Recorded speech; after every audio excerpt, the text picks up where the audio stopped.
Magandang araw po sa ating mga manunood at welcome pong muli sa aking YouTube channel para sa isa na namang episode. Puntahan na natin ang mga alagang baboy. Ang video natin ngayon ay tungkol sa isang alternative feed na kangkong. Ano ang mga health benefits nito sa ating alagang inahin? Samahan ninyo kaming magpapakain sa kapapanganak naming inahin na si Rosa. Nasa 6 na araw pa nang siya ay manganak ng 9 piglets.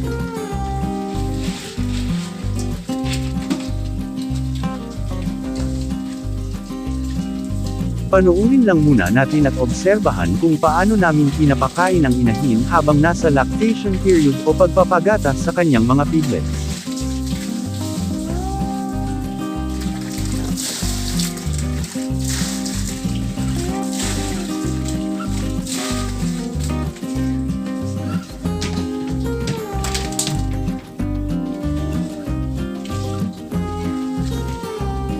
Kumukuha pa ng darak ng mais at lactating feeds tag 500 grams, dati ay darak ng palay ang ginagamit at mas mura sa mais, kaso nagkakaubusan na supply kaya mais muna.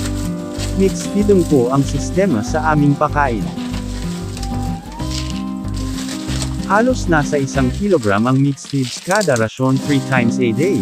Ang dami ay depende na rin sa requirement ng inahin at ng mga piglets. Maaaring dagdagan lalo na kung lumalaki na ang mga biik o di kaya ay bawasan kung marunong na silang kumain.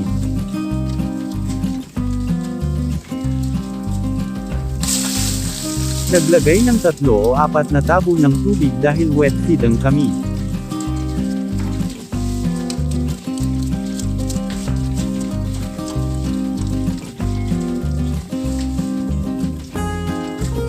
Naglalagay din ng sisikaw powder 1 teaspoon at dextrose powder, half teaspoon once a day para sa karagdagang mga nutrients.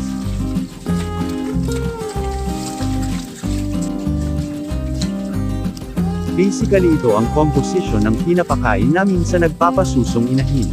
Kung mapapansin sa umpisa ay naglagay ng kangkong. Ano naman ang kahalagahan o ang mga health benefits ng kangkong? Nakakatipid na po kami sa pagbili ng commercial feeds dahil sa mga alternatibong pagkain tulad ng kangkong. Bukod dito ay nasisiguro din namin na masustansya pa rin ang kinakain ng inahin lalo na may mga pinapasusong mga biik.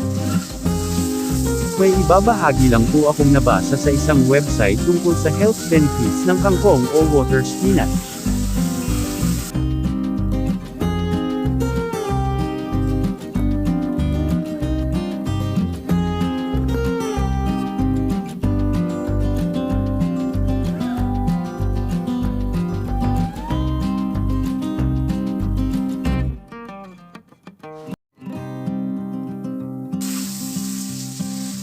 Ayon sa ating nabasa, ang kangkong ay halos katumbas ng gatas, saging at orange.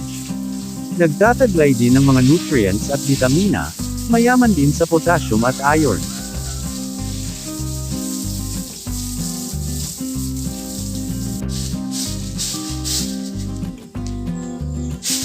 Nagpapausok lang kami para walang lamok sa kulungan.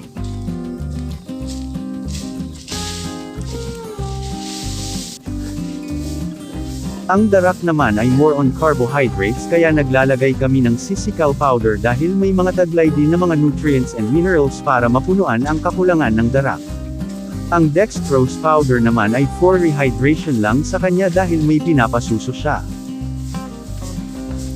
Kung iisipin natin ang composition ng commercial feeds ay 70 to 80% ay carbohydrates at 30 to 20% naman ay protein more or less. Nagdadagdag na lang sila ng iba pang mga sangkap, vitamina, nutrients at minerals para mabuo kung anong klaseng feeds ang binubuo ng mga feed companies. Ang mga halimbawa ng carbohydrates ay darak ng palay at mais, corn grits, sugar at iba pa. Ang sa protina naman ay tulad ng fish meal, copra meal, soya at iba pa.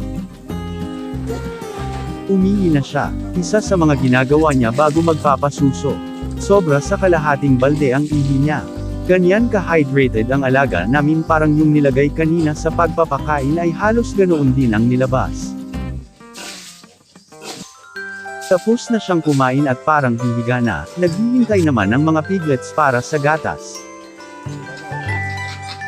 Kahit may halong kangkong at darak ang pakain ay hindi po kami nagkakaproblema sa kanyang gatas.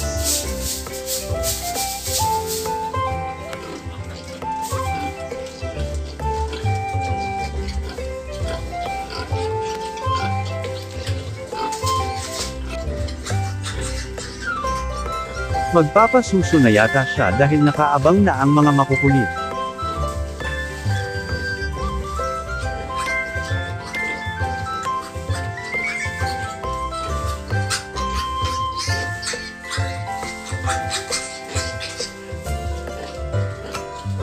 Kung nakatune in ka pa hanggang dito ay marahil nag-enjoy ka sa panunood at dahil interesting ang topic natin ngayon. Kung bago ka pa lang sa aking channel at may balak na mag-alaga o baguhan pa lang sa pag-aalaga, ay huwag lang pong kalimutan kahit simpleng like man lang, subscribe at hit the bell button para laging updated sa mga susunod kong videos. Maraming salamat po.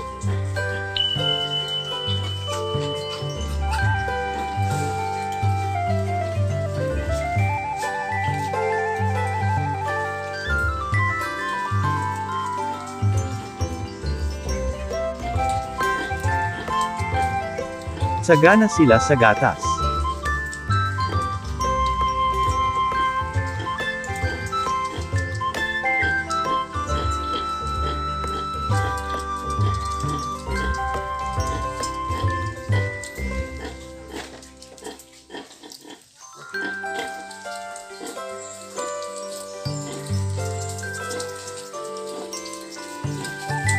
Ang inyong natunghayan ay based lamang po sa aming pananaliksik, pamamaraan at experiences bilang backyard raiser.